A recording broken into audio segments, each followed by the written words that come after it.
자, 이번 시간에는 우리가 배웠던 관계대명사 표현에서 주의할 사항들을 한번 알아보도록 할 건데요. 일단 우리가 배운 표현들 다시 한번 복습해 보도록 할게요. 내가 그 학교에서 본 그 여자 이렇게 돼 있는데 그 여자를 말하고 싶은 거니까 당연히 명사가 먼저 나오고요. 그 다음에 뒤에 형용사 이렇게 갖다 붙여야겠죠. 내가 본 그 여자 형용사 표현이 먼저 붙어야 되니까 후 관계대명사 놓고요. I saw 그리고 그 학교에서라고 하는 것은 부사 표현이니까 여기에서도 당연히 뒤에 전치사 플러스 명사로 들어가야겠죠. 자, 또 다른 문장을 보도록 할게요. 그가 사는 집 이렇게 돼 있는데요. 집을 나타내주고 싶으니까 당연히 house라는 명사 먼저 나오고요. 그리고 뒤에다가 이렇게 형용사 붙여주면 되는데요. 집이라고 하는 것은 사람이 아니니까 which 갖다 놓고요. 그리고 나서 그가 산다 라는 표현 갖다 놓고 그리고 나서 나머지 하나 in이라는 것이 있죠. 그래서 in까지 써주면 완성이 됩니다. 자, 우리가 방금 그가 사는 집이라는 표현을 이런 식으로 영작을 해봤는데요. 여러분들 한 가지 궁금한 사항이 있을 거예요. 여기 보시면은요. 저기 맨 뒤에 전치사 in이라고 하는 것이 들어가 있죠. 도대체 이 전치사 in은 왜 필요한지 이 부분을 한번 알아보도록 할게요. 그러면 관계대명사라고 하는 것의 이름을 다시 한번 짚어보도록 할게요. 관계대명사라고 하는 거 보시면은 뒤에 형용사 표현을 이렇게 끌고 나오는 그런 역할을 한다라고 했죠.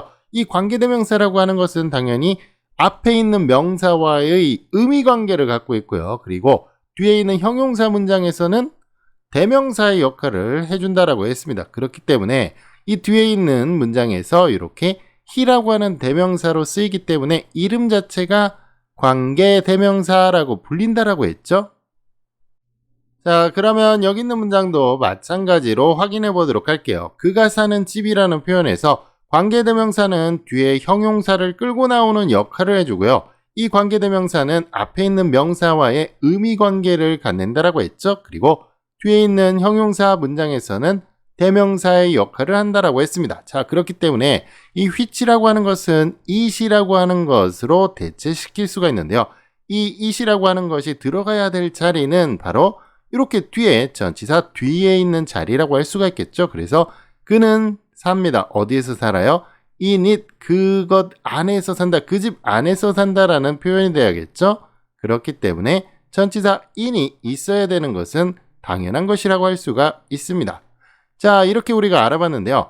이것을 조금 더 쉬운 방법으로 한번 알아보도록 할게요.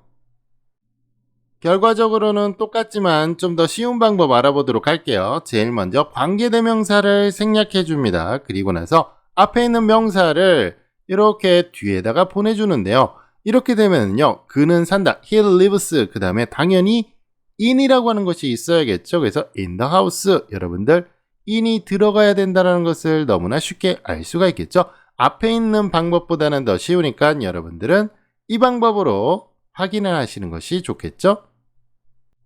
그러면 다른 표현 한번 만들어 보도록 할게요. 줄리가 듣는 음악 이렇게 되어 있는데요. 기본적으로는 음악을 나타내 주고 싶으니까 당연히 뮤직이 먼저 나오고요. 그리고 나서 뒤에다가 형용사 붙여줍니다. 자, 뮤직이라고 하는 것은 사람이 아니니까 관계대명사는 which를 써주고요. 그리고 줄리가 듣는다라는 표현 써주고 남아있는 to라고 하는 전치사를 써줘야겠죠. 우리 listen이라고 하는 단어는 어느 쪽으로 귀를 기울인다라는 의미니까 방향을 나타내주는 to가 붙는다라고 했죠. 그래서 줄리 그 다음에 듣는다 나오고선 to라는 전치사 당연히 붙어야겠죠. 그래서 to the music 이렇게 돼야 된다는 것을 잘 기억을 해 두셔야겠죠. 우리가 앞에서 방금 본 것이 여러분들이 관계대명사 표현을 제대로 썼는지 확인하는 방법이라고 할 수가 있는데요. 다시 한번 짚어보도록 할게요. 형용사 표현을 놓고요. 그 다음에 앞에 있는 명사를 그대로 뒤에다가 붙여줍니다. 그러면은 보시면은 to the music 이렇게 되니까 제대로 썼다라는 것을 알 수가 있겠죠. 밑에 있는 것도 마찬가지예요. 형용사 표현 놓고요. 앞에 있는 명사를 그대로 갖다가 붙여줍니다. 그러면은 in the house 이렇게 전치사가 있어야 된다는 것을 알 수가 있는데요. 이러한 방법을 통해서 여러분들이 관계대명사 표현을 쓰고 나서 맞았는지 틀렸는지 확인할 수가 있습니다.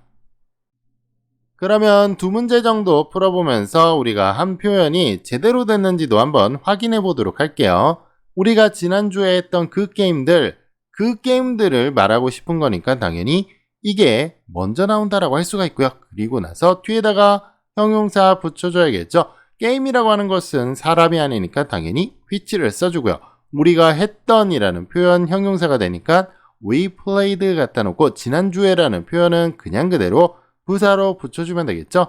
그러면 이번엔 확인을 해보도록 할게요. 형용사 표현 그대로 갖다 놓고요. 그 다음에 게임들이라고 하는 것은 당연히 여기에 들어가야겠죠. 그리고 나서 부사는 맨 뒤에 last week 이렇게 보니까 제대로 된 문장이 완성되고 있습니다. 그렇기 때문에 맞았다라는 것도 확인할 수가 있고요. 마지막으로 또 다른 표현 하나 보도록 할게요. 우리가 파티에서 만난 소녀 이렇게 돼 있는데요. 말하고자 하는 것은 소녀를 말하고 싶으니까 당연히 이렇게 소녀가 먼저 나오고요. 그리고 나서 뒤에 형용사를 붙여줍니다. 자, 소녀는 사람이니까 당연히 관계대명사 who를 써주고요. 우리가 만난이라는 표현 먼저 붙어야겠죠. 그리고 파티에서 부사니까 이렇게 at the party 써주면 됩니다. 자, 그러면 한번 제대로 표현을 만들었는지 보도록 할게요. 우리가 만났다. 누구를 만났어요? 더 걸을 만났겠죠? 그리고 나서 at the party 써주면은 완전한 문장이 되니까 우리가 만든 표현이 확실하게 맞는 표현이라는 것을 알 수가 있습니다.